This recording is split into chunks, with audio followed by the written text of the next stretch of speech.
Благодарам, Бранко. Уште еднаш добро утро. Да, ни предстојат локални избори и секако граѓаните најмногу ќе ги интересира кои ќе бидат првите, кои ќе бидат новите челници на градовите, секако и на Прилеп, новиот градоначалник, нов состав на советот и колку и како ќе ги решаваат нивните проблеми и ќе го подобрат секојдневието. Тоа е актуелна тема и постојано и колку и како функционира онај однос заедница граѓани со локална самоуправа. Наша гостинка утрово е младиот политиколог Климентина Ѓорѓиевска. Климентина, долги месеци вие се занимававте со анализа, дури имавте повеќе месечен престој како за споредба во Нью Орлеанс во Соединетите Американски држави, да направиме паралела како е таму, како е кај нас.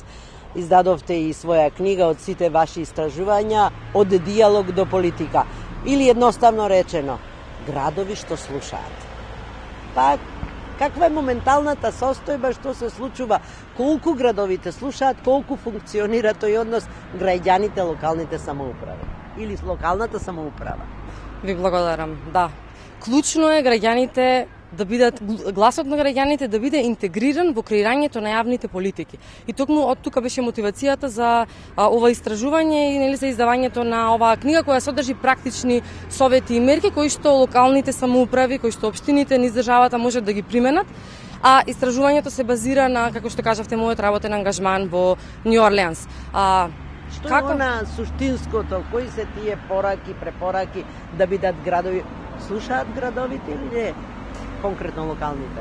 Така, како градовите да слушаат? Градовите прво, односно представниците на институциите, на локалната самоуправа, треба да бараат инпут од граѓаните и да бидат свесни дека тој инпут, дека тие информации кои ќе ги добијат од граѓаните, тоа знаење е клучно за да можат да ги формираат политиките. Како? Со искрена и континуирана заложба. Да се интегрира гласот на граѓаните во сите мерки што ги донесуваат, во сите содржини. Рано и често вклучување на заедницата во при креирањето на стратешки проекти, на капитални проекти за градот, што би значило тие консултации, тие средби да бидат ослободени од партиски предзнак и како што реков да бидат рани и чести. Например, доколку во нашата локална заедница во Прилеп, ние веќе знаеме дека според демографската структура потребно е да постојат повеќе домови за луѓе во трето доба. Што би значило тоа дека при креирањето при дефинирањето на оваа потреба да се земат во вид гласовите на граѓаните, но во исто време да се балансира меѓу социјалните услуги и меѓу економската реалност, значи меѓу вредноста што ќе го понуди таквиот капитален проект и меѓу потребата која што има локалната заедница. Во исто време тоа значи да се институционализира меѓусекторската соработка, значи да се вклучат сите институции, но и заедницата при креирањето, како што реков, на политиките. Колку го имаме ова од сето тоа досега?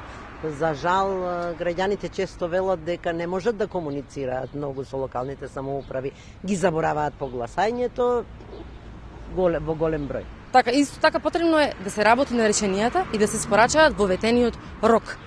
Сите оние барања на граѓаните, колку заедниците, колку властите, локалните власти слушаат. Па истражувањата кои што се референцирани во ова истражување во последните 5 години од македонски think tank центри, велат дека расте песимизмот не само во сите општини на ниво на целата држава и дека постои една криза на доверба во институциите. Но теоретичарите не велат дека тоа е негативно сценарио инхерентно, дека тоа значи дека ќе имаме негативни тенденции. Напротив, примерот од Нью Орлеанс, кризата, нели по ураганот Катрина, кој што се должеше на неуспехот на институциите, нели да ја совладаат на системот да ја совлада природната стихија, доведе до можност за градење на капацитети на заедницата.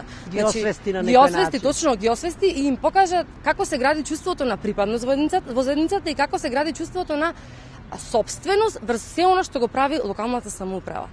Значи, кризата не значи само како што реков негативно сценарио или да прикажеме некоја негативна тенденција. Напротив, значи можност, шанса локалните институции да го искористат тој момент и да вложат во конзистентни партнерства со заедницата, во соработка во која што и граѓаните ќе чувствуваат обврска да можат нели да придонесат за својата локална заедница, зашто заедница е каде колективниот идентитет се среќава со колективна одговорност. Сите ние сме одговорни како граѓани, како представници на заедницата за политиките и за практиките, за мерките, за состојбата во која што се наоѓа нашата заедница, нашиот град. Мудрите велат да учиме од туѓите грешки. Кога ќе учиме од сопствените, тогаш многу сме субјективни. И не треба да чекаме, еве, например, го задовме Катрина, некоја голема непогода, трагедија, за да можеме да се свестиме, тоа треба порано. Ме интересира кој е вашето искуство од Њу Орлеанс, локална самоуправа, град со 400.000, 500.000, половина милион жители. Интересно ми беше кога спомнавте, тие имаат само 7 советници, ние имаме 27. Функционираат со 7. Како се функционира? Така, она што е исто многу битна препорака во ова истражување и кое произлезе токму од искуството во Њу Орлеанс е дека треба, за да може 7 советници да обслужат и да бидат одговорни за популација од 400.000 жители, од околу 400.000 жители, потребно е територијално застапување или хиперлокален пристап. Што значи хиперлокален пристап? Фокусирање на наитните потреби и предизвици кои што ги бара заедницата. Значи, застапување на одредено мало. Значи, еден советник да не се фокусира и да биде нели одговорен за територијата на целиот град, туку во Њу Орлеанс постојат дистрикти на 80.000 жители, има еден советник со своја канцеларија кој директно одговара на потребите. Може би таквите измени, таквите препораки, доколку би ги институционализирале нели законски, би одзеле многу време и би биле административно долги, но тоа не значи како на парламентарните со изборна единица на некој начин. На некој начин, да. Но тоа не значи дека советниците не можат по сопствена волја, нели, да се организираат и да ги застапуваат малата. Например, во Прилеп има неколку поголеми мала, ние ги знаеме, значи да се и при кандидирањето на советниците да се земи во вид тој момент, значи од секоја поголемо мало да има представник, значи да може граѓаните кои ќе го видат својот советник да се чувствуваат дека тие може да му придат. Значи да бидат ослободени од тоа дека има потреба да бидат во неговата партија или да бидат нели да имаат некаква лична или поинаква врска со него, значи да можат да му пристапат и да му ги кажат своите проблеми и барања, а се разбира тој бидејќи е жител на истата средина, на истото тоа е мало да биде уште посреќен и позадоволен што ќе може директно да интервенира за решавање и испорака на решение. Ми се чини ова би функционирало како што велиме малски полицаец, матичен лекар, значи тој ги знае проблемите, ги следи цело време на граѓаните. Уште едно прашање сакам да поставам. Како бираме градоначалник? Дали се уште главно е партиската припадност, личноста, се гради ли личност? Ми се чини граѓаните се незадоволни пред изборите за да знаат граѓаните за кого гласат буквално како личност која може да ги решава нивните проблеми.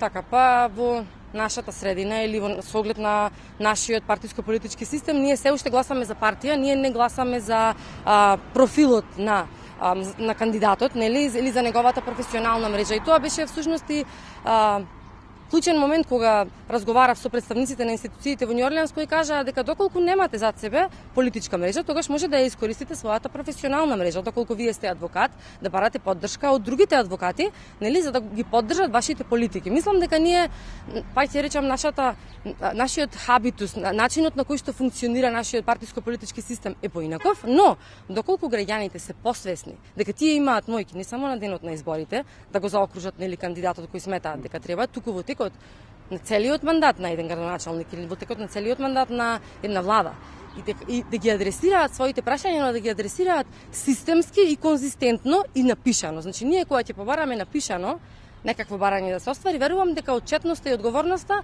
станува малку, добива едно поинакво ниво и тогаш институциите ја сваќаат сериозноста на таквите барања и постапуваат. Благодарам Климентина Ѓорѓиевска, политиколог. Оваа тема е отворена, дефинитивно ни престојат локални избори. Се надевам дека ќе стасаме до градови што ги слушаат граѓаните. Навистина има убави идеи, интересни предлози и секако таа врска со граѓаните и локалната власт мора да ја зацврстуваме. Студио